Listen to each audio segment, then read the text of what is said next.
So before we start, I want to emphasize that this video is for educational purposes only and should not be considered as a replacement for professional help if you need it.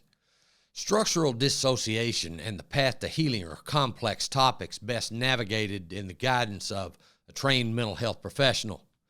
Please reach out to one if you feel overwhelmed or need support.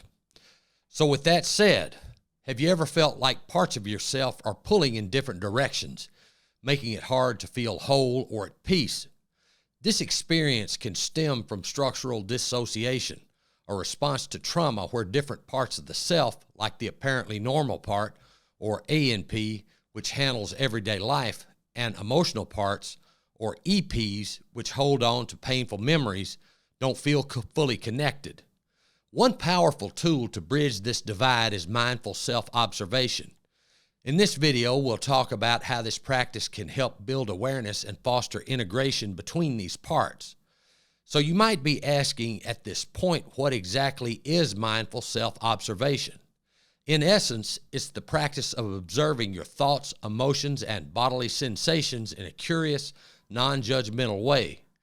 Rather than reacting to an emotion or memory, you acknowledge it almost as if you're watching it from a small distance.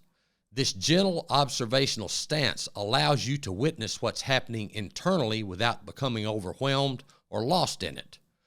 Mindful self-observation is like learning to sit beside your emotions and thoughts instead of being swept away by them. It's a practice of awareness that invites acceptance and compassion toward each part of yourself, even the ones holding on to pain. So why is self-observation effective for structural dissociation? When trauma leads to structural dissociation, it's as if the mind creates barriers to protect itself, isolating the emotional parts from the apparently normal part. But these isolated parts still influence your responses, behaviors, and relationships in ways that may feel out of control. By practicing mindful self-observation, you're gently bringing awareness to these hidden layers within yourself, helping you see how these parts affect your life and responses. Over time, this awareness can lead to greater integration, making it easier to manage emotional reactions and to understand your responses more compassionately. Now, you might be asking, how can you start practicing mindful self-observation? Begin with a few minutes each day. Find a quiet space, sit comfortably, and bring your attention to your breath, letting it flow naturally. As emotions, memories, or sensations come up, simply note them without pushing them away or trying to change them. For example, if a wave of sadness surfaces, acknowledge it by saying to yourself, I see there's sadness. If your apparently normal part feels disconnected, you might observe it as there's a feeling of distance.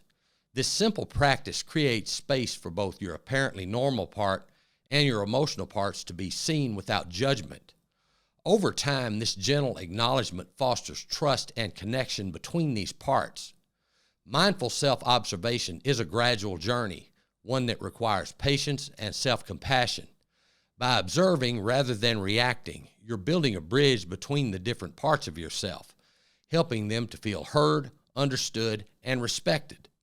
Please remember, healing takes time, so be kind to yourself along the way.